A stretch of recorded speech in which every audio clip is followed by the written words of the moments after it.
Stand! Stand! Stand! You want to dance? Ask me nicely. Let's talk. Better listen very carefully. No problem. You having fun? No! Thanks. Hello, and welcome to Jean-Claude Van Damme, episode 18. This is the podcast where we talk about Van Damme movies because we flock to them like moths to the flame. I'm your host, Marcus Jones, and joining me today, once again, is my friend Peter Moran from the We Love to Watch podcast. How are you doing, Peter? Marcus, I'm doing wonderful. How are you doing? I'm doing quite well. We just chatted for a half hour before this started, so I'm doing pretty good. Yeah, we're pretty warmed up, I think. Yeah, absolutely.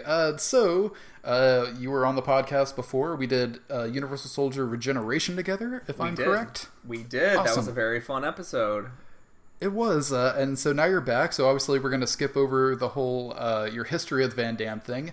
Tell me, since appearing on the podcast, have you been watching any other Van Damme movies? Have you had any epiphanies or any other thoughts about him since your last appearance? I did watch, is it Jean-Claude Van Johnson? Yes, sir. I watched the pilot again, and I'm now, like, fully excited for the show. Like, I think I was a little reserved before. I think I'm fully excited for the show now. I hope this podcast helped you out a little bit with that, because Yeah. I was so stoked, and I can't wait. Like, they're already doing, like, teasers for The Tick about to come out. I'm like, when is Jean-Claude Van Johnson going to come out? I know. It's in production, man. They're working on it, but like I need it to come now because it seems like the perfect web project because it's way too weird for anybody to like pop into on network TV. Like it is, Oh, yeah. it is the reason that Netflix and Amazon exist. Like that's the show would not exist under any other format except for like a free web series at like 1/19 of the budget. Absolutely. So today we are talking the 2003 film In Hell. Have you seen any other Van Damme films that you hadn't seen before, or any other weird outliers that you weren't aware of that gave you a better understanding of Van Damme since last time? I did see. I did watch Enemies Closer again, and I've determined that Van Damme is the only really good part about that movie. Yet it's well, enough. I mean, it's certainly not Tom Everett Scott Yeah. or Orlando Jones. Yeah, and weirdly enough, Orlando Jones, who I thought would be like kind of like, I'm just into this for the money. He's better than Tom Everett Scott, who is definitely also just in it for the money. But the Van Damme, More like that thing he did, right? yeah, you're mostly watching the movie waiting for Van Damme, the vegan assassin, to come back. It is kind of cool to see him in that mode, but it's also cool to see him in not Jean-Claude Van Sad mode. Yet, because I love Jean-Claude Van Sad. He's not in that mode. He's in like funner Van Damme mode, but it's like that's more what most of Jean-Claude Van Johnson is Jean-Claude Van Sad. Yes, just in a comedy show. Yeah, somebody saw JCVD and they were like, this could be funnier. Let's throw in a slapstick comedy too, because this guy can apparently do anything. As long as it's weird, he can do it. But yeah, you're just mostly waiting for Van Damme to come back in Enemies Closer, but it's enough. Yeah, absolutely. And of course, In Hell 2003, the first real, at least as far as I can think of, like hardcore Van Damme prison movie since Death Warrant. Yeah, he's done a few. He did one that I'm not a fan of later that I've seen. Dragon Eyes, I believe the name is. Oh yeah, I haven't even seen that one. Yeah, that's going to be way along the line, I think, on this podcast. I saw it because I really like the lead star, and I really like... Was that Scott Adkins? His name is Sung Lee, I believe it is, or Oh, okay. Or Chung Lee. He's really fun in it. He's this really great, like, young martial arts wonderkind, but he also it also has Peter Weller playing a fun villain role, and oh yeah, that's why I wanted to watch that movie. Yes, and Van Damme is sort of the sort of the mentor in that, sort of in the new is it the Bloodsport sequel, Bloodsport Vengeance or whatever. He's sort of doing a similar role there. Well, it's a Kickboxer, but yeah. Kickboxer, yes. Sorry, I confused. Which there's already a teaser for the sequel to that out, and it has Christopher fucking Lambert in it. That's gonna be great. We need to keep using Christopher Lambert. He's getting older. We gotta get him in there. I was thinking, like, other than Hail Caesar, I don't think I had seen him in anything since Southland Tales. Yeah. But he's still been working just in very small movies and roles and stuff like that. But no, I immediately saw that, and I was talking to the guy that was on the last 2 episodes, Sean, about it. And he sent me a link to the teaser, and as soon as I watched it and saw Christopher Lambert, I immediately sent him, like, a 2 or 3 minute long clip of just Christopher Lambert laughing in all of his movies. Which is the best compilation ever. He is an alien straight from space, and I love that weird man. But yeah, Dragon Eyes has Van Damme in this sort of this mentor role, and I was gonna say it's one of the ugliest movies I've ever seen. And yet it's a John Hyams movie, so the action is really good. So you're like squinting. But past... Peter Hyams did not do the cinematography for that one. That's probably it. You're like squinting past the bad. It's like good framing, but like this like awful lighting, and there's this like really bad post-production that's really like tasteless. Like yeah, it's just like Dragon Eyes is not like a great experience for that, but that's the other prison movie I've seen that I just don't have fond feelings for. I actually have fonder feelings for this. Which, by the way, speaking of directors, Ringo Lam is back. Who actually, I think this is the first time we've had a Ringo Lam film on this podcast, but he's done 3 movies with Van Damme. Yeah, I wanted to. So, if you mind me breaking format a little bit, yeah, go for it.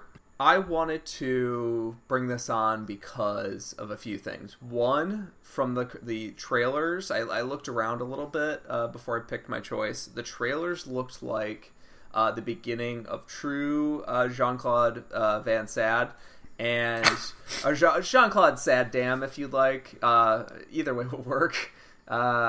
And it also, a very talented... Jean-Claude Damn Sad. Jean-Claude Damn Sad is pretty... That's what we're going to go with. That seems like the beginning of Jean-Claude Damn Sad.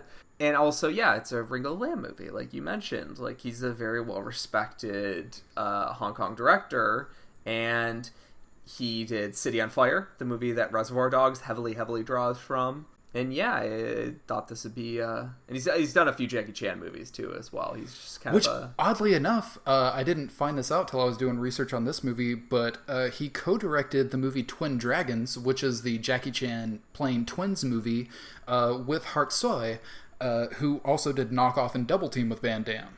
So those two co-directed a movie that both did, like, several movies with Van Damme. Yeah. Because... And around the same time as Van Damme's Double Impact as well, like I think maybe a year or 2 later.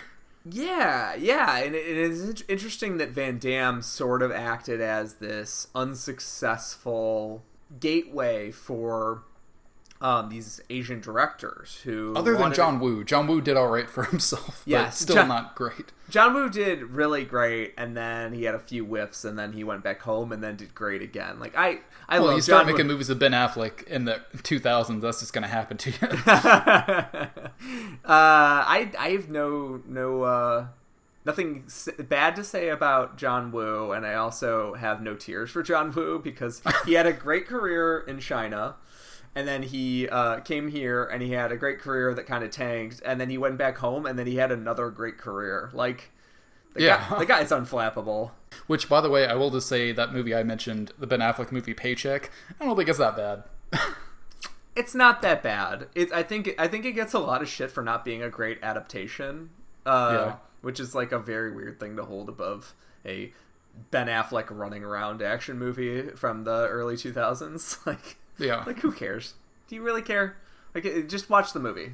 So Ringo Lam, who also did Maximum Risk and Replicant, that I'm a huge fan of, with Van Damme. This is their 3rd and final, so far, collaboration. in 2003. This is in his direct-to-DVD years. This is the movie that came out right after Derailed last week, or last whatever week's episode, and right before Wake of Death, which is another direct-to-DVD movie that we'll cover here eventually. Yeah, I'm pretty excited. I think that's why it's that 3-pack. Those are the 3 movies that came out in succession. Yeah, this is the era that really relies on shows like yours in particular to do a filter for audiences, because there's a DTV ghetto that movies get tossed into that's not entirely fair. The fact that, like, not everybody in America knows who Scott Adkins is like a fucking crime. It's a fucking travesty, because he is amazing. He is amazing. And the fact that people don't know who he is really, really sad, because he's in this DTV space that's just like, it's a sadness that Scott Adkins is not being recognized in a mainstream, because the mainstream market would find great use in a dude who is handsome. He can do insane actual physical effects. I think the market is moving towards more like intense, crazy, stunt-driven movies, and he can pull off like minutes-long stunt sequences without missing a beat. Like, well, I think that's the thing, is that in the direct-to-video market, you kind of have to do that to compete.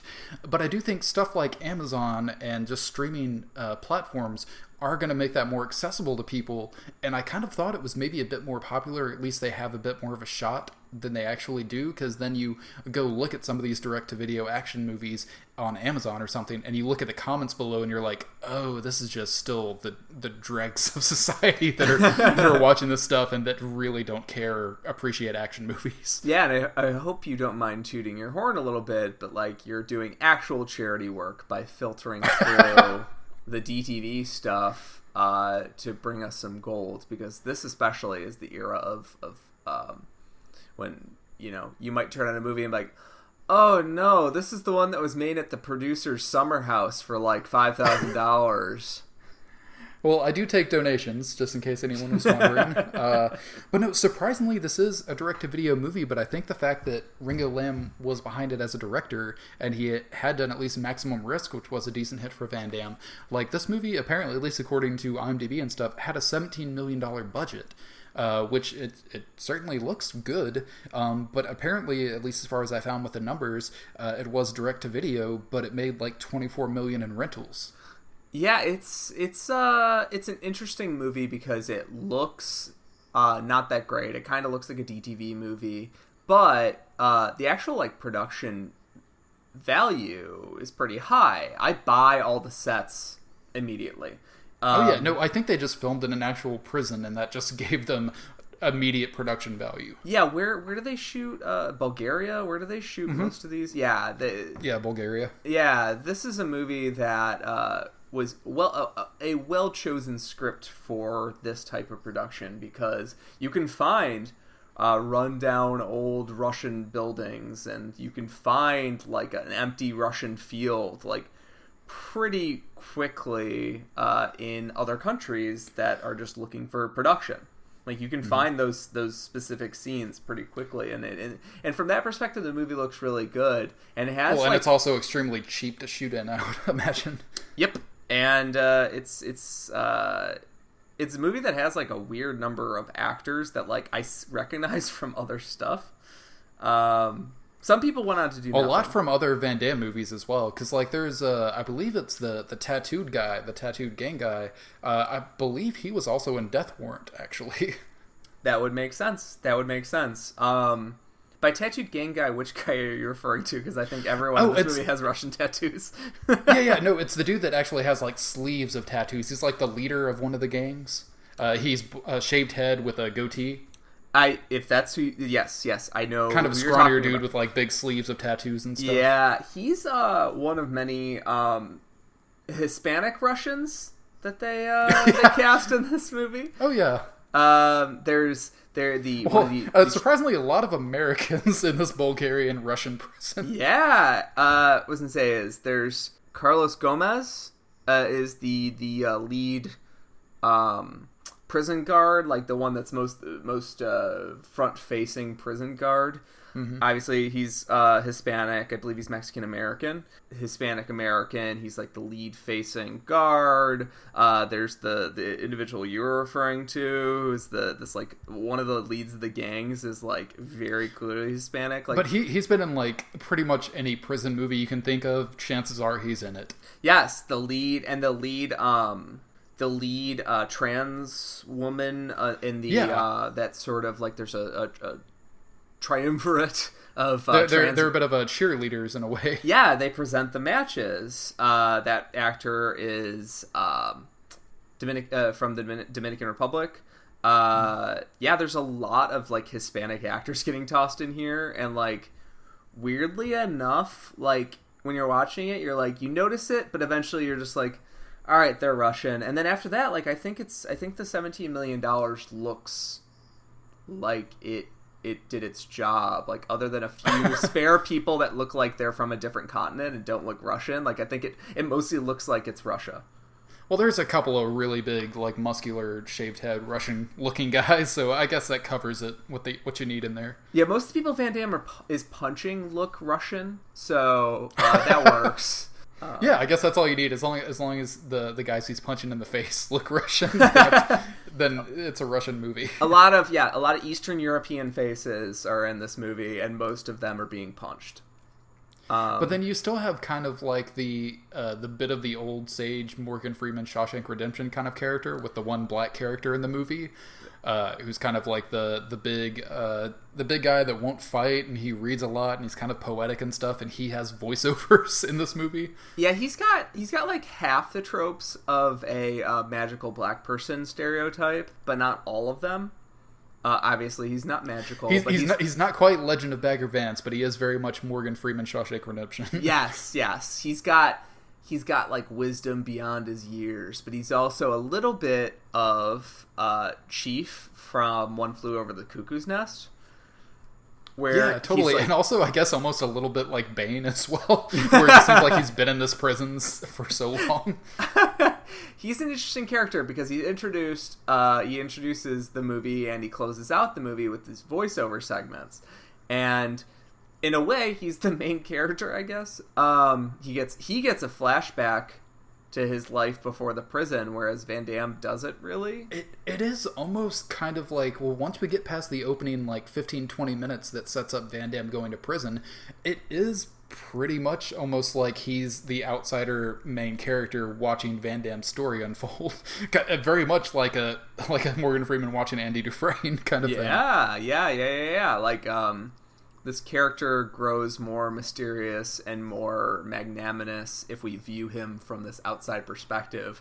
But then the movie also flips it around where they're like, but also this guy, this prisoner is super interesting too, this big scary prisoner. He's introduced in the beginning of the movie pulling the tongue out of another prisoner's mouth while he's sleeping with a set of pliers. I didn't get at first. It took me a while because at first I thought he just pulled a tooth out or something. I'm like, well, that's weird. This is the worst dentist I've ever seen. Yeah, but then later on in the movie, he was like, oh, that's all the other guys' problems. They talk too much. So he's just trying to shut him up, pretty much. So that kind of made sense later. And he is the most interesting character in the movie, but usually these sort of strange, mysterious characters are relegated to the sidelines, right? Like they're somebody for the main character to sort of figure out a facet of, but never quite ever figure out. But like having him so front and center, but also being somebody that's like so full of mystery is a very strange concoction. But it throws you off right at the beginning of the movie because you witness this horrible act. The most brutal act, I think, in the whole movie is the tongue getting pulled out of that first prisoner, because they don't even show you at the end of the movie when they're wrapping it up. They don't even show you the tongue getting pulled out of the prison warden. Yeah, that's true. Yeah, it's more like a cutaway in that regard. You're like, it must have been really bad for him. Van Damme just like eats the side of a dude's face or bites a dude's ear off or something. You still don't even see that. You just see like the blood aftermath. Yeah. So Van Damme chews out a dude's throat, Van Damme opens the dude's artery in his neck, and it's like they don't do close-ups, they don't do like any sort of like fake dummies or anything, but for this one moment, right to kick off the movie, they kick it off with this act of brutal prison violence, and they switch it out for a dummy, an almost Verhoeven-esque dummy, where it's just like this screaming head, and he does brutal work on the thing. It's a pretty scary way to open this prison movie that's full of awful violence. Oh yeah, no, because then we follow that up with one of the worst tropes in any kind of action movie, I think, which is that, like, oh no, my wife got raped. Yes. Kind of thing. Which, again, tongue gets pulled out, and then we cut over to Van Damme's introduction to where he's an American, I guess, that's working overseas in Russia. His name's Kyle LeBlanc, and they basically kind of explain that away by him having one line where it's like, I promise we'll go back to Louisiana soon. Yeah. But yeah, no, and then within 10 minutes of that, he's talking to his wife on his way home. His wife gets brutally raped and killed, and then he goes to court after chasing the guy. The guy gets off free, and Van Damme shoots him in the courthouse. Yeah, and the movie sort of dodges around a little bit. So Van Damme gets arrested, and you think he's going to be set up for the crime itself, and then it cuts back to one courtroom scene, and then it says, like, oh, he got away scot-free, this murder rapist. Because his family had money or something. Yes. And then it comes back to Van Damme on his way to prison. And you're like, well, why is he going to prison then? The other guy got away. Like, why would he be punished for the crime? Like, what sort of weird Kafka situation is this that they need a conviction? And then it jumps back. You're like, oh, he shot the man that raped and killed his wife. That's why. Yeah, in the courthouse right after the trial ended. Yes. So the movie kind of does a little bit of jumping around with the plot to, like, build drama, but it's not entirely successful, I would say, right off the bat, especially with the fact, like you mentioned, a murder rape is the reason that he ends up in prison. Like, the sacrificial lamb, this woman fridged right away is kind of like, ugh, come on. Yeah, that's actually one of my notes here. I was just like, oh, I forgot this was a rape revenge thing. Yeah, and it quickly gets away from that, but, like, that central act of violence that takes away his family is so crucial to his development over the course of the film, from, like, a non-violent person to a violent person back to, like, a developed version of a non-violent person. Mm-hmm. That act of violence is so important, but then, like, did we have to see, like, half of a rape scene before that? Like, yeah, well, and it's just such, like, movie shorthand in a way that's always really uncomfortable and really kind of shitty. Because, again, like, I think his wife gets all of, like, 3 lines before she's immediately, like, raped and killed. And it's a brutal rape scene. Like, it's disgusting. There's, like, a lot of, like, saliva, spit mouth and stuff as all that's going on. And it's really gross. And, again, it's just, like, a throwaway scene. Just be like, oh, yeah, and this happens. And then we get to prison. Yeah, so it's a clumsy way to start this movie, and I want to kind of camp there for a second, because a lot of movies find the idea of, like, just a working man going to prison, like, very interesting, and, like, I really love prison movies in particular. That's part of the reason I chose this movie this month. There's an interesting thing that a lot of these action movies have to do, where A, they need action scenes right away, because they can't have the movie not have an action scene in the first act, because then people will say it's boring, return it to the video store, tell their friends not to watch it. Whatever word of mouth would happen is not going to get spread. Oh yeah, if it takes you 20 minutes to get into the prison, then you have to have some sort of action scene within that first 20 minutes before you get to the prison. Yeah, and weirdly enough, they throw you, like, a violent scene, but not an action scene at the very beginning. But anyways, so Van Damme has there's a little bit of one, because Van Damme immediately chases down the rapist and murderer and does have a fight with him on a bus. Yeah, that's what I'm saying, is they shove that fight in there, where I'm like, if it was just a senseless act of violence that he, like, couldn't stop, why does it need this fight at the beginning where it's like this running fight? Because it kind of establishes Van Damme as his action hero, and then he's not an action hero for the rest of the first hour. I was saying, yeah, because even like after that, when he gets to prison, he's not a fighter really, and even like he does train himself and stuff, but he's still not like a martial artist like Van Damme usually is.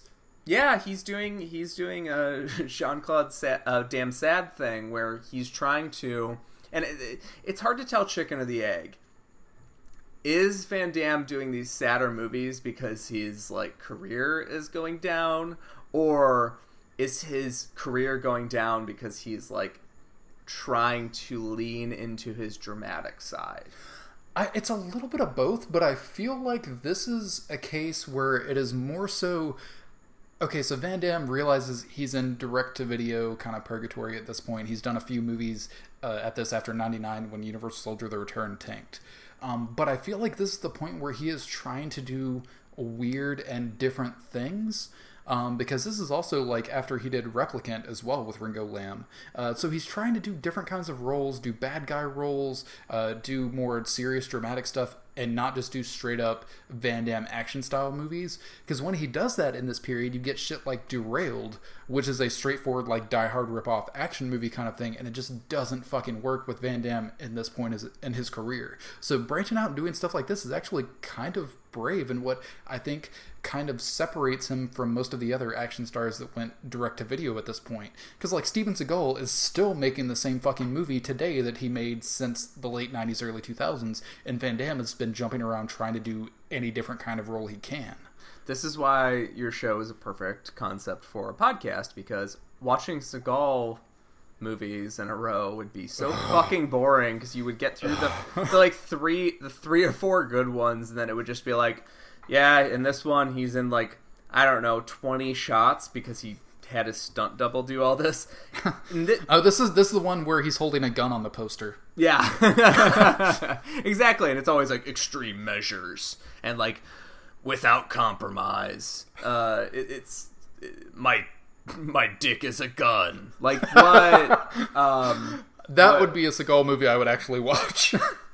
I for sure would watch My Dick is a Gun. But yeah, that's his dramatic one-man show. My dick is a gun, and it shoots life. Because he's a Buddhist, right? Yeah. Well, I feel like there would be a really dramatic scene where he cuts off his ponytail in that show. Yeah.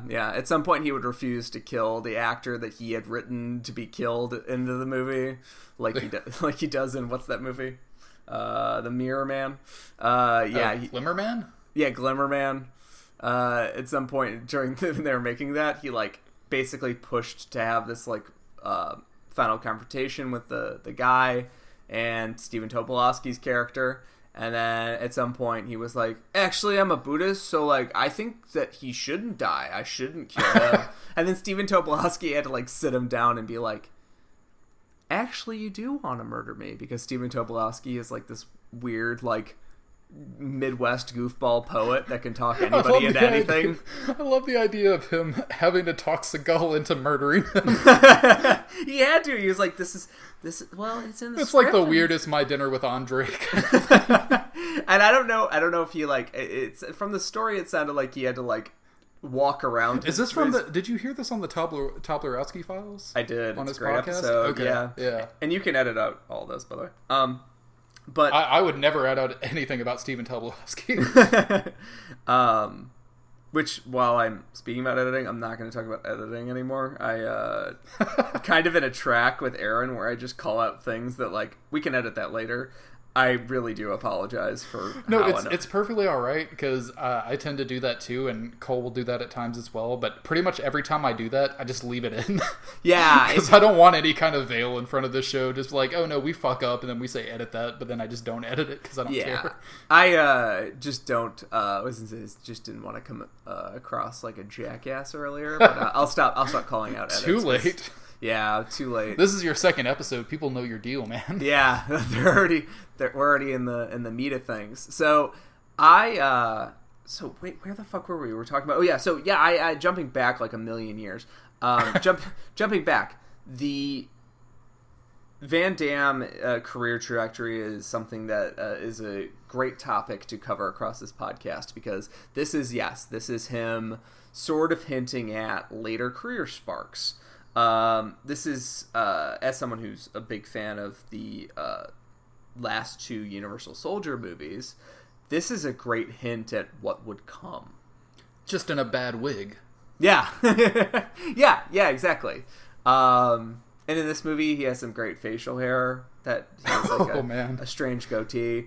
So this movie would kind of hint at... Yeah, that's the thing. I kind of wish they ran with that, because when he does show up with like that goatee, I was like, oh, is he evil Van Damme now? Like, has he lost all of his humanity? But like, no, that's kind of when he gained it back.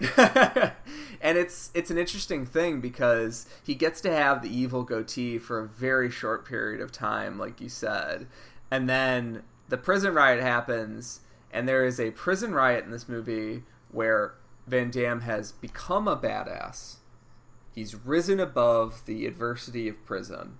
He's decided that he is going to be the same brutal man that the prison has called him to be.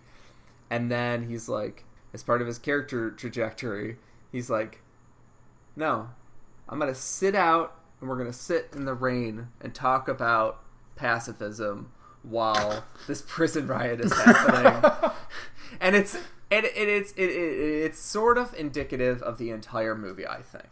But it is the weirdest thing, because it is in the middle of a violent, brutal, like fire, guns going off, prison riot, and then him and his cellmate, the large dude, the 451, and Van Damme just like have a sit down chat during this. Yeah, and it's an interesting thing, because the movie is kind of pushing for a very smart social message, which is like, if you are in a violent system, sitting out and taking the punishment that the system gives you is actually the more noble move.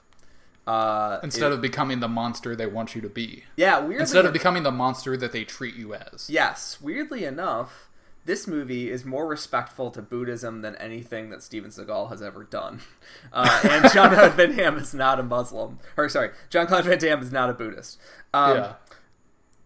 So it's an interesting thing, because at that point they just decide to sit out in this prison riot, and then like the next scene he's like, all right, well, I have to go back and do this fight. So like, which, by the way, yeah, the big bad fight guy in this movie, we actually do get a scene of him at the very beginning. There's just a scene of him fighting another dude. But yeah, you basically kind of have like he's like Kane or like Mankind from like wrestling. He's like wearing this leather mask, so he's kind of like a mix between the two. He's like a very large Mankind or a kind of smaller Kane. Yeah. And it's all part of this weird humanist streak of this movie, that they set up this large man as this like monster that Van Damme is going to have to defeat in the third act, and through nonviolence, after he has become a very capable fighter, which, mind you, like we mentioned, Van Damme is never posited as the best fighter in this prison. Oh, not at all. He just kind of becomes an animal and stops caring about himself or his humanity, so he becomes a good fighter. Yes. Because he has nothing to lose. But he's not, like, again, he's not a martial artist in this. You don't see, he doesn't do a single split or spin kick or anything like that in this movie. It's just brutal, like, bare knuckle fighting. Yes, and that's something I'd like to touch on as well, is the brutal fighting. But just real quickly, the fact that his nonviolence causes Mankind to...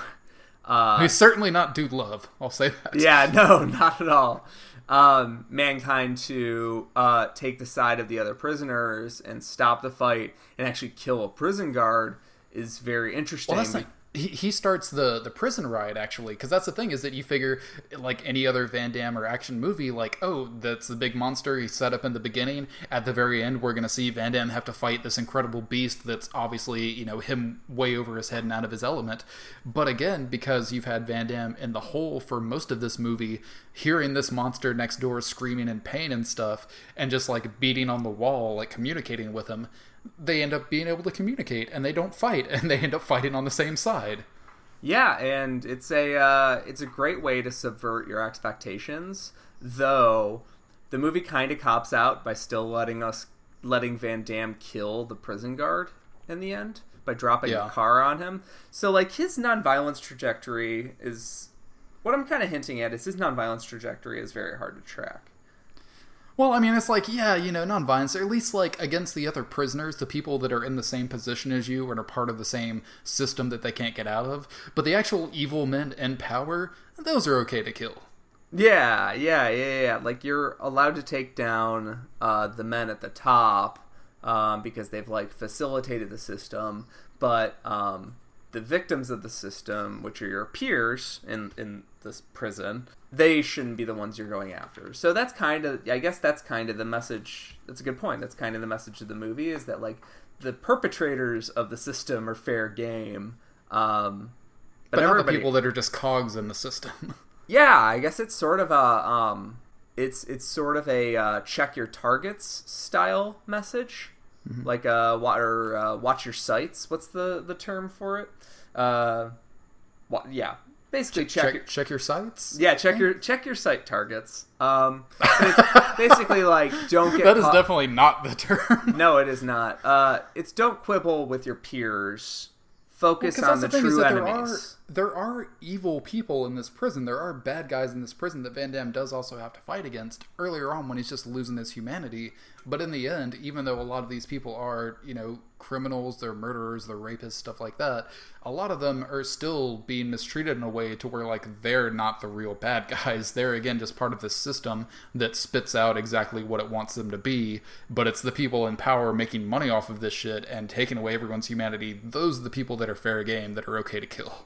Exactly, but I think it's saying, like, that the specific the specific inmates that have the money to take advantage of the system, the Russian gangsters in particular, they are part of the system because they're basically on, like, equal trading ground as the guards. So, like, do you think that's also partially because? Do you think it's also partially just because they are also Russian, and it's all the people that are outsiders, that are Americans, that are from elsewhere, that are different colors, that are different nationalities and stuff? Those are the people that they all treat like shit. But it's just the people that are actually Russian in this Russian prison get a little bit of a leg up and work with the guards more because I guess they're connected or part of a mafia and things like that.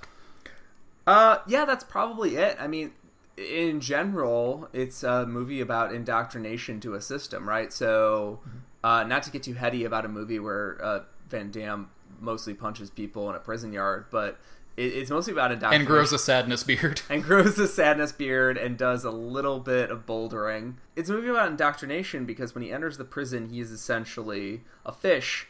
Just like Billy. Is Billy the American kid? Billy is the young 21-year-old American kid that gets raped a lot. I will give it this. As shitty it was to start off the movie with, like, oh, my wife got raped scene, at least it evened it out a little bit, and there were other rapes in the movie. Yeah, it's not afraid to treat all of mankind like shit, you know? Yeah, exactly. And the character mankind, while we're on it. Oh, so yeah, as an outsider, Billy is an outsider, and he gets treated just like meat. He just gets used and treated like any asset by the prison guards. The prison guards are only interested in those who have value to them as a sort of equal and can actually, like, barter with them almost as an equal. So, like, or make them money in some way. Like, if they are a fighter, if they can be used as a fuck toy, like anything like that, if they can make money off of it, then they have interest in you. Exactly. So at first, Van Damme has zero interest because he's a pacifist. He's passing up a lot of these fights. It's very weird to see Van Damme in this mode because Van Damme does not have his training montage where he becomes in the a words, little bit. He doesn't have his training montage where he. I don't think in the words of the movie, but kind of in the idea of the movie. Not set to a Stan Bush song or anything. Yeah, not the words of the movie, but he's becoming less of a wuss. Like, it's him just deciding, like, I'm going to go in the hole and I'm going to become fucking ripped. What is that, like 45 minutes or an hour into the movie? Oh, yeah, no, that's literally pretty much, at least about an hour into the movie. He kind of tops the second act with him deciding that he's going to participate in the system. He's going to become a violent person. And at the beginning of the movie, he has no value to the system. And then as it goes on, he starts to gain value. And then he's like, fuck it, I'm here. He even tells his wife's or his brother-in-law, don't come here with hope. Like, it doesn't do me any good. Just forget about me. Yes, he tells him basically just like don't bother. He just fully invests in the system after that training sequence, the training montage, and then he becomes valuable to the COs. Yeah, exactly. And it's not until that point to where he really gets a lot of attention. Like, of course, when dudes fuck with him, he gets thrown in the hole and stuff like that. But that's, like any prison movie. But again, like, he's not that high on their radar until he shows worth by fighting, by actually becoming a halfway decent fighter. I guess, like, the most interest he shows is at the beginning, where he doesn't want to give up his wedding ring. And the main prison guard steals it from him. Yeah, that is a big thing, because he's, like, refusing to let go of his old life. And yet, the movie never asks him to let go of it. The moth comes to visit him. Oh, my God. I wasn't sure if it was a moth or like a dragonfly or what, but I guess, yeah, like a moth. Yeah, I think it's a moth, because a moth is sort of an international, and particularly in China, is a international sign of death, and like embracing death and accepting your own death. I wasn't sure if it was that or if it was implying that his wife was reincarnated as a moth. It could be that too. I mean, I don't know Ringo Lam's religion, and I don't know if Van Damme ever became a Buddhist like his corollary Seagal, but it could be that too. But at the end of the movie, his dead wife literally visits him as a like. There is a force ghost in this movie, pretty much. It is easily the worst part of the movie. Oh yeah, absolutely. And even the moth parts are pretty bad too, because it's pretty bad like CGI moth stuff. But again, it's not even so much like embracing death. It's more like the thing that gives him hope. Like, it's the moth that gets him to actually start eating after he refuses to eat when he's in the hole for so long. He starts eating because he sees the moth and like kind of is drawn to it, and the moth like lands on his food and stays there until he starts eating. Yeah, and I think that's all kind of part of the humanist touch of this movie. So, like, when you expect a Van Damme gets in a Russian prison, you expect it's like Van Damme is just going to be snapping necks left and right. Yeah, but not at all. That's what I think I really... Because it had been several years since I'd seen this movie, but I think that's what I initially responded to, and why I always listed this as one of my top tier, like, Van Damme direct-to-video movies, is because it subverted expectations like that. It's not another Death Warrant. It's not just like Van Damme breaking heads in prison, doing martial arts moves. Yeah, so it can be one of two things, right? If it's gonna be Van Damme is breaking heads, and it's gonna be this like movie that doesn't give a shit about human life, it better go hard into it. Like, it better kick ass as a movie that doesn't give a shit about human life. Like, it better be a hard target or something, because it can't do a half measure. But you would have to have crazy action choreography and stuff. And I think if it was like less Ringo Lam and more of a Hark Soy movie, then that's what you would get. You would get that crazy kind of like double team knockoff, like martial arts, more silly, campy prison movie. But this Ringo Lam is much more of like a humanist, and is much more about the characters and the humanity of the characters, especially in stuff like Replicant as well. He is very much about that, more so than the action. So there are brutal fights in this movie, but it's two dudes like rolling around on the ground trying to kill each other. It's not like choreographed in wacky martial arts kind of stuff. Yeah, and I think that I valued it more once I knew that it wasn't just a dark coat of paint on Van Damme doing prison fights. Like, it actually was trying to say something.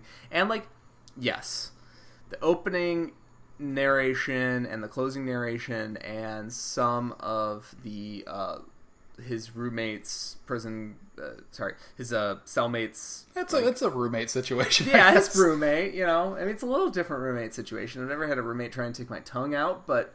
I've certainly taken a shit in front of my roommates before, so...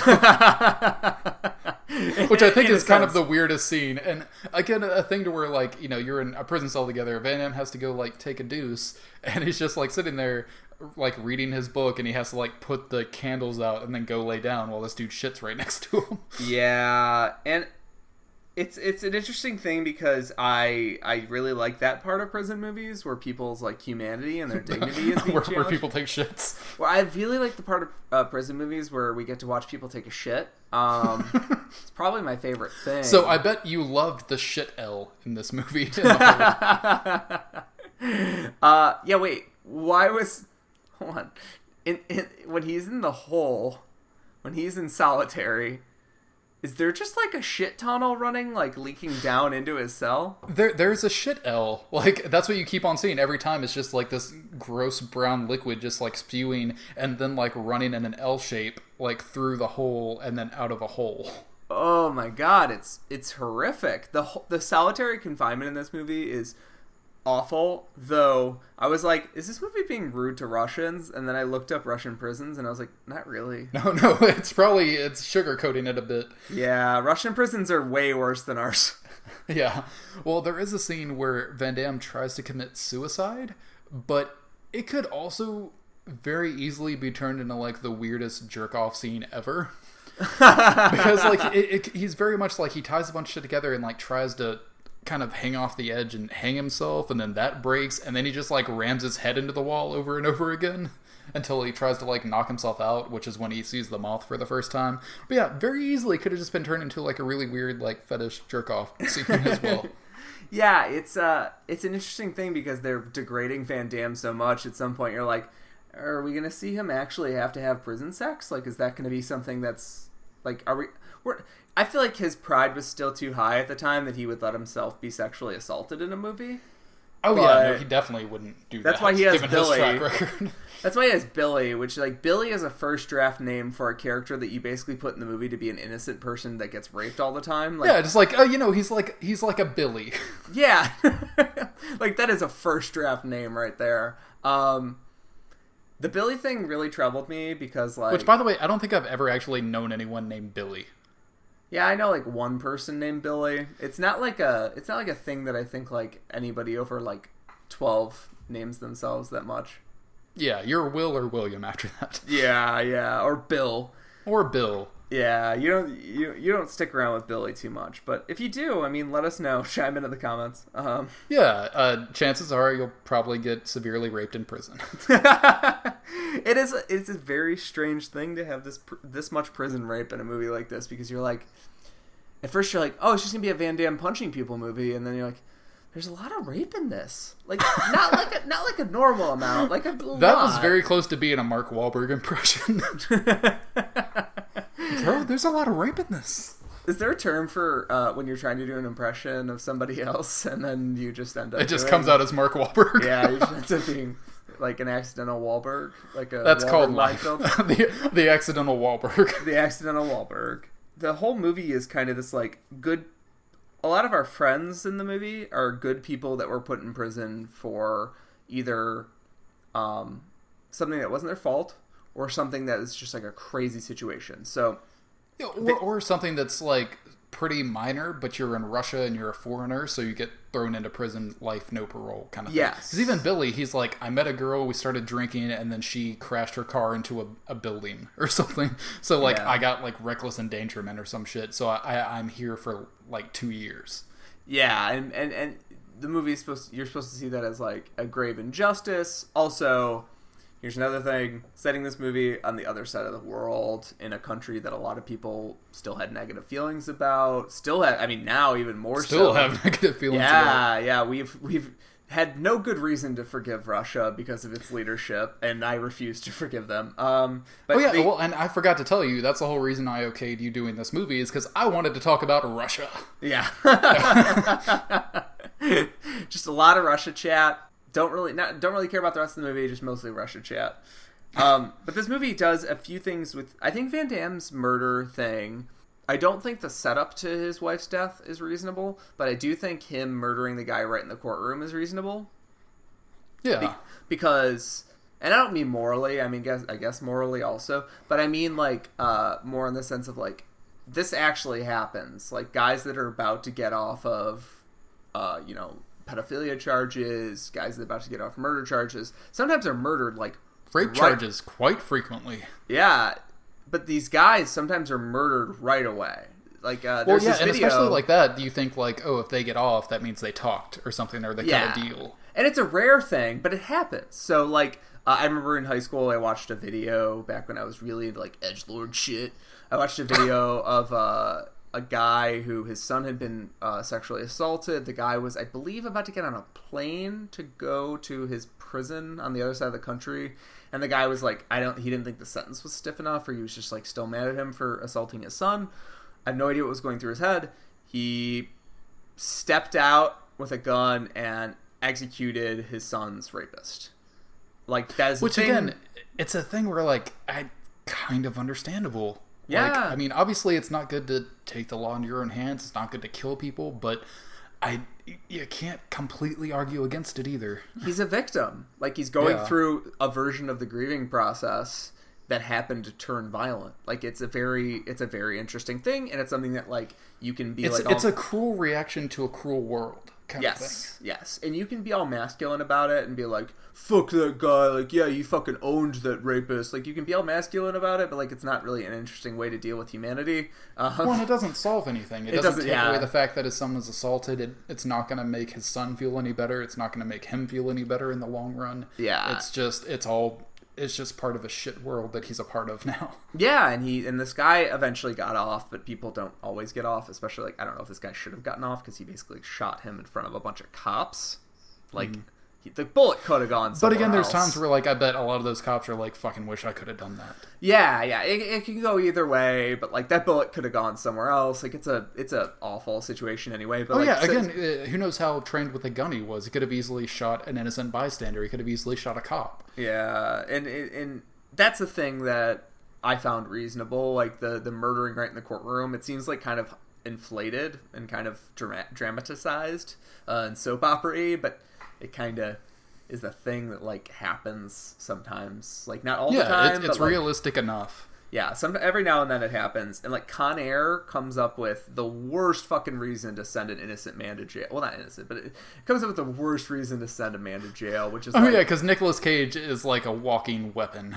Yeah, it's because he defended his wife from being raped and assaulted in a parking lot from, and like, six basically dudes. pull the dude's throat out. Yeah, and then the judge is like, I hate Marines. You know all those judges that just hate Marines. He's like, I hate Marines, and your arms are weapons, and you have to stop. It's like, you're an armed weapon, but you should know better. You should be able to control it. Since you can't, fucking 5 years in jail. But the fucking Con Air does not handle that reasonably. This movie handles it, I think, somewhat reasonably. That's Mobile, Alabama law, baby. That's my hometown. I do like how often, like, Jerry Bruckheimer movies are just like... That was a Simon West movie, I believe. Oh, sorry, I meant the producer, not the director. Yeah.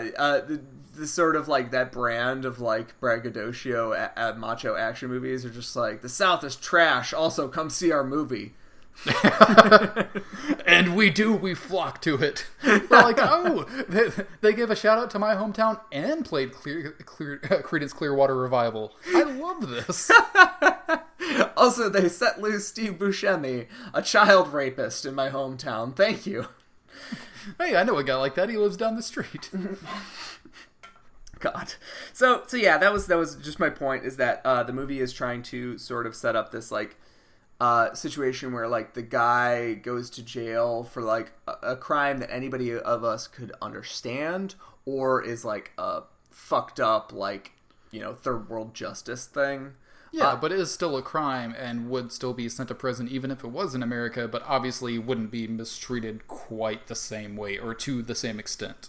Yeah, I mean, assault still happens in American prisons. You can still die in American prisons due to CO negligence and assault, but, like, it's nothing approaching the civil rights abuses that Russia has in its federal prisons. It's insane shit. So yeah, that's also an interesting thing, is setting it in a foreign prison, is because it kind of lets people ignore American social problems with our own prison.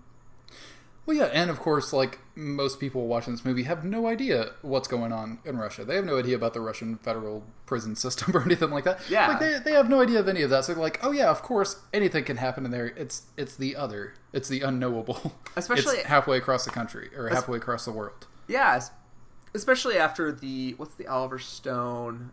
Midnight Express? The Turkish prison movie? Yeah. I think after that, Americans were just, like, in the back of their head, they're like, yeah, if you go to prison in a foreign country... Did Stone write that?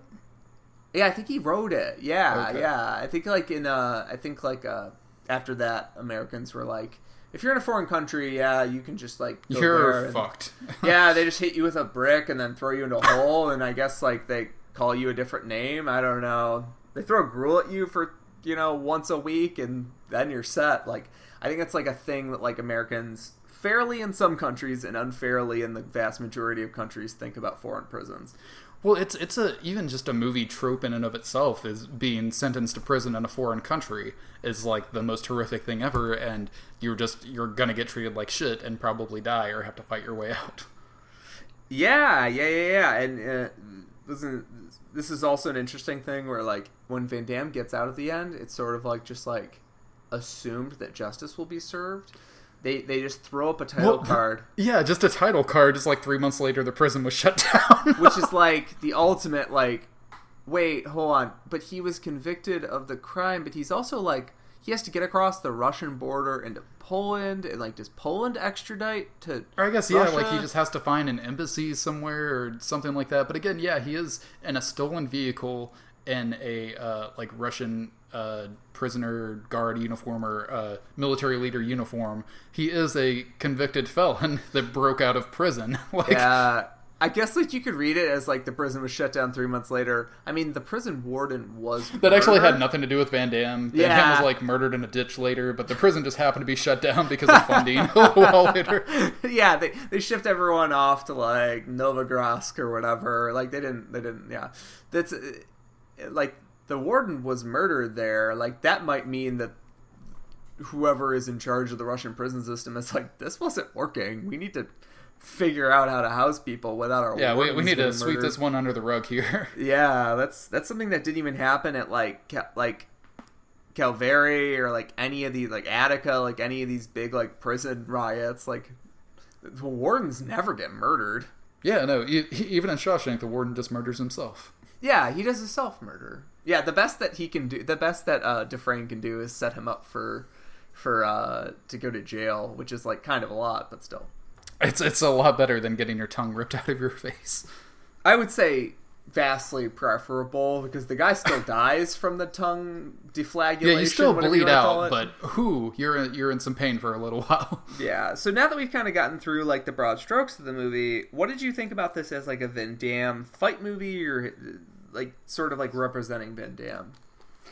Well, see, that's the thing. It's as far as a traditional Van Damme movie, it's almost nothing like it. Like, you have Van Damme in this, and especially with some of his later period work after, like, JCVD and stuff, you do have, Jean-Claude Damme Sad, and he does a pretty good job of that here. But I think this is one of his first movies where he actually did show a bit of range and did a lot more of a kind of quieter, subtle performance. He was never, like, cracking wise. He was never showing off the charm that got him through, like, his Hollywood years and shit. He was more being an actor in this movie.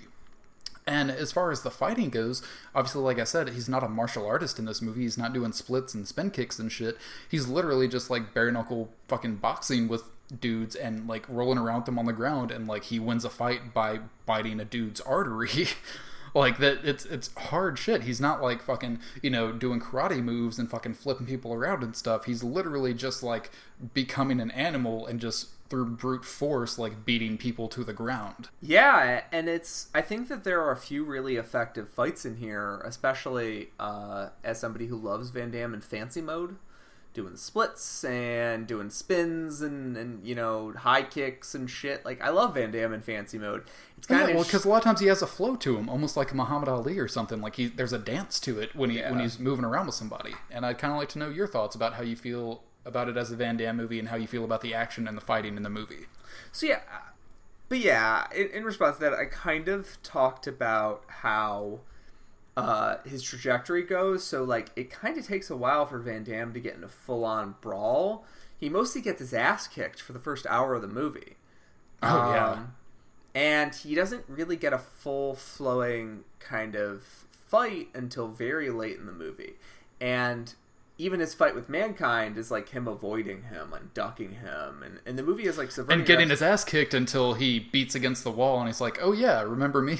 Yeah, and it's an interesting thing. When they do get into the fights, I find them pretty believable, though it's just kind of tough in the modern parlance of DTV movies, where like DTV movies have gotten so intense.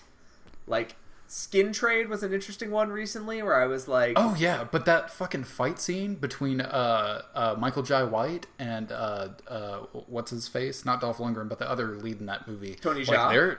Tony Jaa, yeah. Their fucking fight scene was fantastic in that movie because you have two great martial artists and younger martial artists doing that fight. With Van Damme at this point, he's still like fucking 5'9". And he's built and everything. He's muscular, but he's getting up there a little bit. He doesn't have like the chops or the fighting moves that he once did. He's still a good fighter, but he's in his 40s, 50s at this point. And I think he's keeping up pretty well, but he doesn't have any fancy moves, which I think is part of the deal.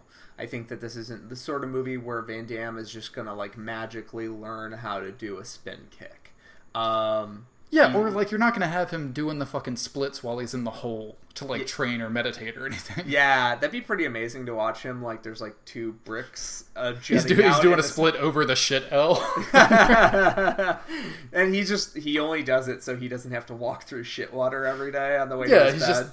He's doing a split and just like a big glop of shit water just comes and pours between his legs. Not unlike the electricity in Time Cop.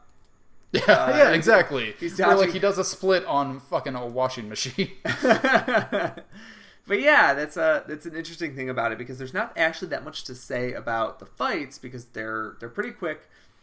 Most of them don't involve Van Damme. But they are pretty brutal. Which, by the way, to that point, I will just throw in real quick as far as tropes go, that there isn't really any, like, nudity or shirtlessness in this. There is actually, like, some full-on, like, dude dong in this movie, because there is, like, a prison shower scene, but not really any Van Damme nudity. Like, he's always at least in, like, a wife beater or something. Yeah, it doesn't have the sort of, ripped dudes in prison going at each other that you would expect from a DTV movie, sort of like Undisputed. The Undisputed series is great. Oh yeah, but that's a completely different kind of movie than this. Yes. Like again, that's if like a Hark Soy like directed this movie, it would be more like Undisputed. Yes, exactly. And that movie is a movie that's like about watching shirtless dudes in peak physical form go at each other in a way that they could only do in a illegal underground fighting ring in prison. Where everybody knows martial arts. Yeah, where everybody somehow knows martial arts. It's an interesting thing because the movie purposefully dodges that, but occasionally comes back to be like, hey, did you know that we also have fight scenes in this movie? And I'm curious if you think that this is a movie that's trying to have its cake and eat it too. I mean, a little bit, but it never concentrates too much on the fight scenes. I mean, the majority of Van Damme's actual fight scenes in this movie are done almost like quick succession montage style, where it's like he loses his humanity, he's got his sadness beard and his bad wig, and he's just like, he fights a couple of dudes, and you get to see a scene or two from a couple of fights just showing that he has been fighting and winning fights and just like lost all of his humanity. But it's not like a centerpiece of the movie. It's not something to focus on. It's more just like to show what his character is going through, and then we continue on with the movie and his character trajectory. Yeah, and that sort of leads to my final point of the movie, that it's kind of the problem with it. It's neither fish nor fowl. It's not really great at the drama aspects of it, though Van Damme, I think, gives a pretty capable performance. He does, but half the time he's acting against a CGI moth, so... that moth just really came to set. The moth really just... The moth earned its money, let's say that. Yeah. So, I think it's a fish nor fowl situation where if it had been a trashy prison movie that really leaned into it, it might have gotten a more excited reaction out of me. Or if it had been this complete subversion of my expectations and had been no, all the prison fights in this movie are super close up and they don't give you any wide action shots and they don't give you any excitement. Like, if the movie had done that, and also the it didn't have an escape sequence, and it really was just a gritty, brutal prison movie about how your soul gets broken down inside prison. I feel like I could respect that too. But like, I guess it is a little bit of both. It is a little bit kind of having its cake and eating it too, because it is trying to be that movie. And again, with a director like Ringo Lam, it is trying to be a movie with something to say, but at the same time, it also has to be a Van Damme movie to a certain degree. So you have shit like the opening, like my wife got raped and I killed her murderer kind of thing, which is very trashy kind of prison movie. But then you have like a man losing his humanity and searching for his soul and searching for a way out of this system, or to fight and stand up against the system in a more adult, mature kind of way at the same time, and those kind of intercutting with each other. Yes, and I do not mean to, tell a DTV movie to stay in its lane and don't try and do any artfulness in your film, because I'm a huge fan of Day of Reckoning, which is like half of like a David Lynch movie and half of a like DTV badass action movie, but like some of the best DTV action you've seen. So like, oh yeah, that's it's a movie it's like a weird DTV sci-fi movie mixed with a David Lynch film mixed with fucking Apocalypse Now. Yes, and I think that is a movie that Day of Reckoning is like the ultimate, like, that movie can do whatever the fuck it wants and it just works. And I think that this movie kind of needed to like lean into both of them. It needed to have like really smart, really tight, awesome drama that like grabs you by the soul, and it also needed to have really good fight scenes if it was going to try and do this like weird thing that some DTV and some indie movies can do, where they're both like trashy genre movies and really respectable. Like, well, I guess that's the thing, is that it's a movie that's kind of hard to pin down because it's kind of always ducking and weaving from one side to the other. Like, because even just with the opening thing with his wife, like, it would have been so easy, like, she didn't have to be raped. It could have been some guys broke into their house to rob them, killed his wife, he killed the murderer, went to prison, whatever. It didn't have to be, like, a sleazy, gross rape thing. And even, like, my wife got killed or whatever is still kind of a shitty cliche, but it's a lot better than, like, having a kind of graphic rape scene for no reason.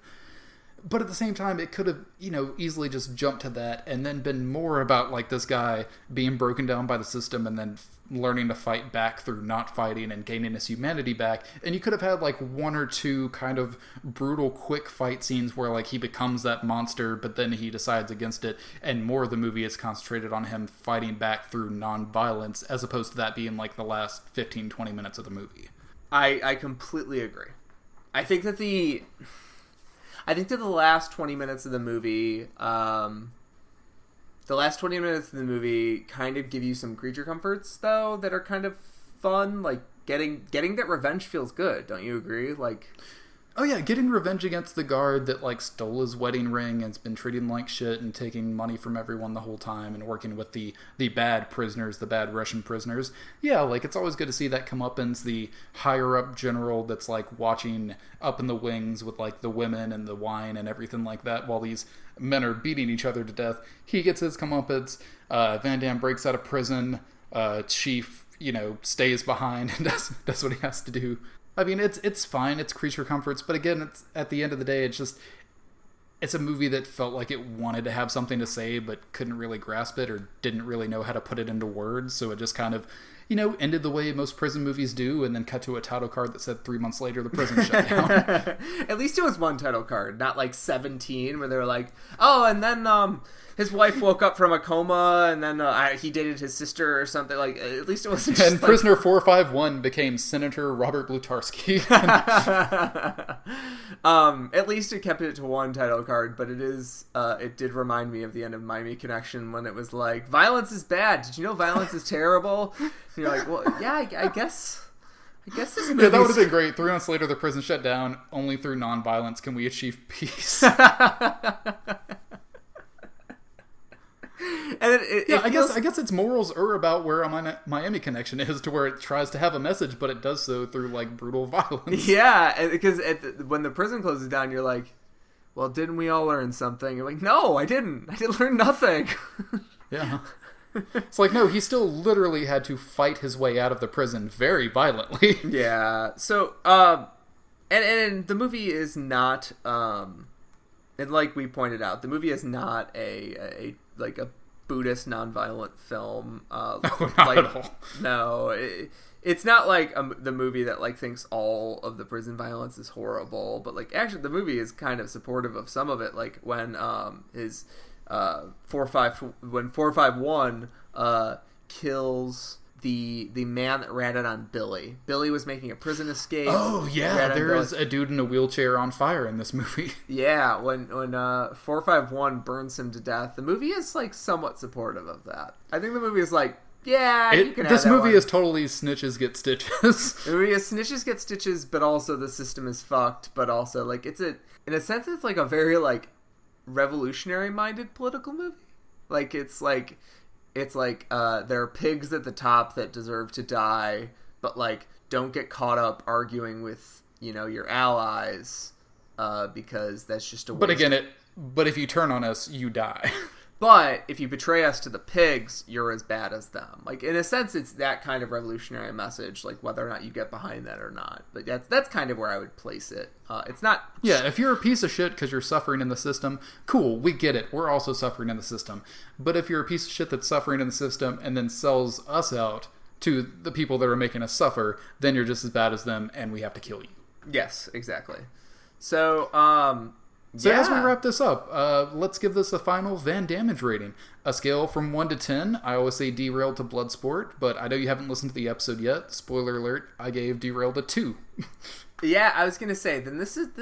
I'm gonna give this higher than a 2. So the Van Damme, let's clarify. So is it a rating from? It's not a quality rating. It's like a... Well, it's not like what is most like Bloodsport. It's more like how is it as an overall movie, and how is it as a Van Damme movie in so much as what Van Damme gets to do in it. Like how great Van Damme is in it, as far as acting ability, as far as fighting ability, as far as everything. Like how does it work as a Van Damme vehicle, and how is it as an overall movie? I'm gonna give it a 5, which is like a cop-out answer, but it is sort of the fish nor fowl justification that it's like, as a movie, I kind of respect it going for something higher, but like as a Van Damme picture, I feel like it would heavily disappoint people that are coming here to see him do impressive special effects work, because and also he's not reaching the point. Like I don't know if you agree with this generalization, but I think he's the sort of dude who. It took him until late in his career to figure out how to dramatically act in a compelling way. I don't think he's quite there yet.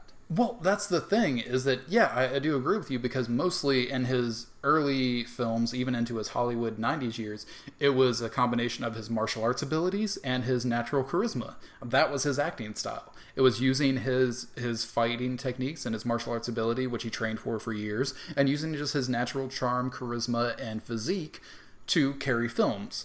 But I will argue that it is movies like this, it is him getting beaten down by Hollywood, it is him getting thrown into DVD, direct-to-video purgatory, it is him having to do different kinds of movies. Like, he could have just kept doing fucking Deraileds for years and years and been no better than fucking Steven Seagal. But no, he took chances. He did shit like Replicant. He did shit like this, like In Hell, that forced him to get out of his comfort zone, to not rely on those things, and to learn to become a better actor. So yeah, he might not be all the way there yet, but it is shit like this. It is shit like In Hell that has made him into the actor that he now is and give him the abilities that he now has at his disposal.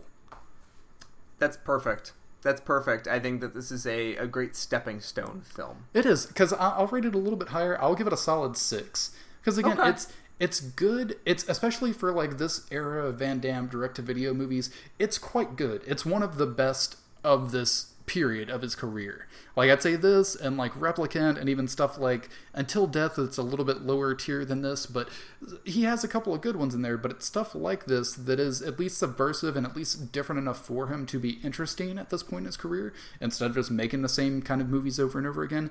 And I feel like it's a direct correlation to what he has become now. I feel like he couldn't have done as good as he did in like JCVD if he hadn't done In Hell. No, he needed to have a safe space to kind of like work through some stuff, and I think he's well on his way in this movie. But the film itself is not entirely conducive to his growth, is what I'll say. Yeah, absolutely. So yeah, I'd say a 5 for you, a 6 for me. Me being a little bit more of a fan and a little bit more forgiving on a lot of things.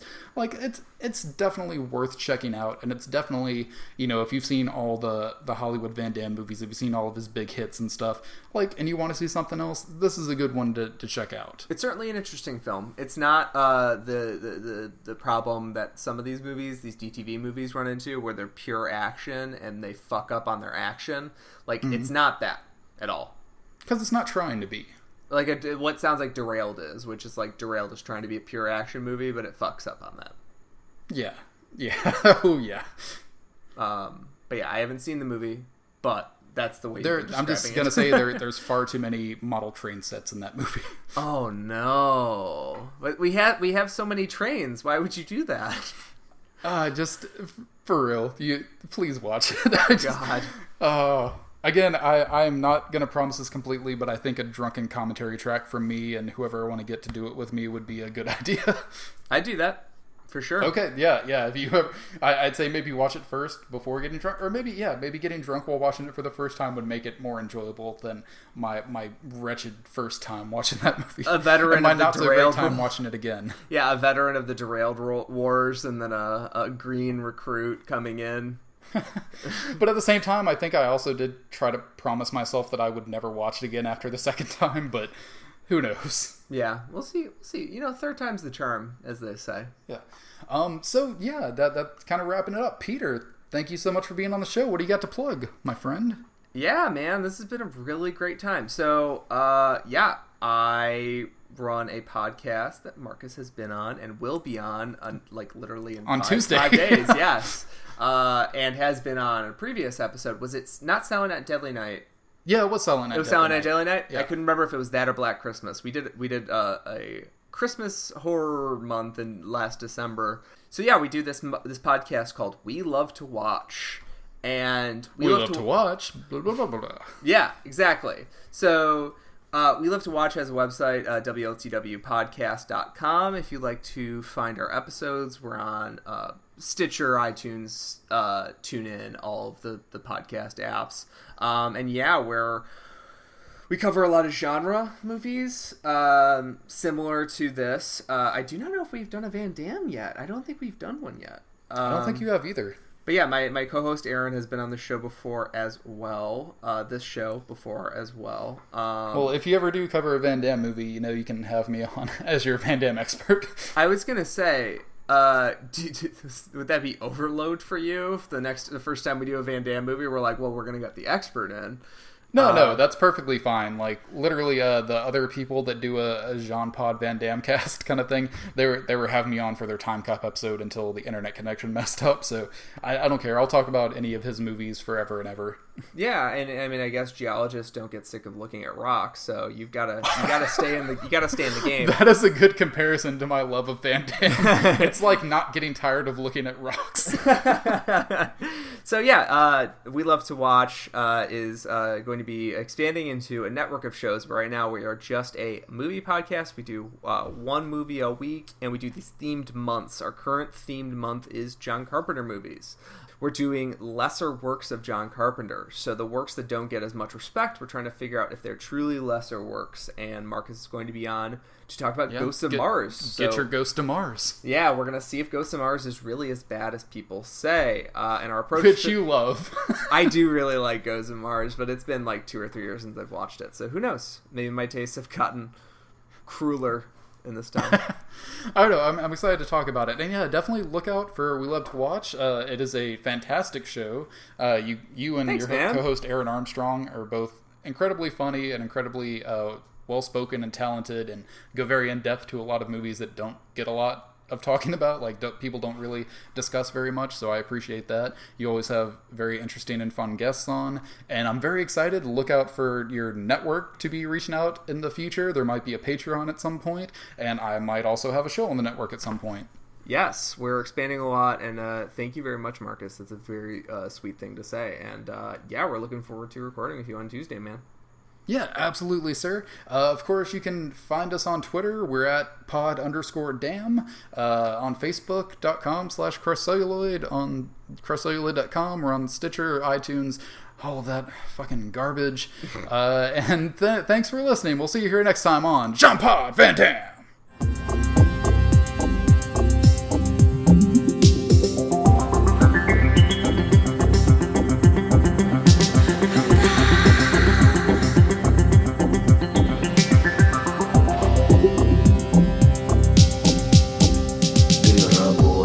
На разных случайных работах питаешься жетонами для таксофона, страницами Вога.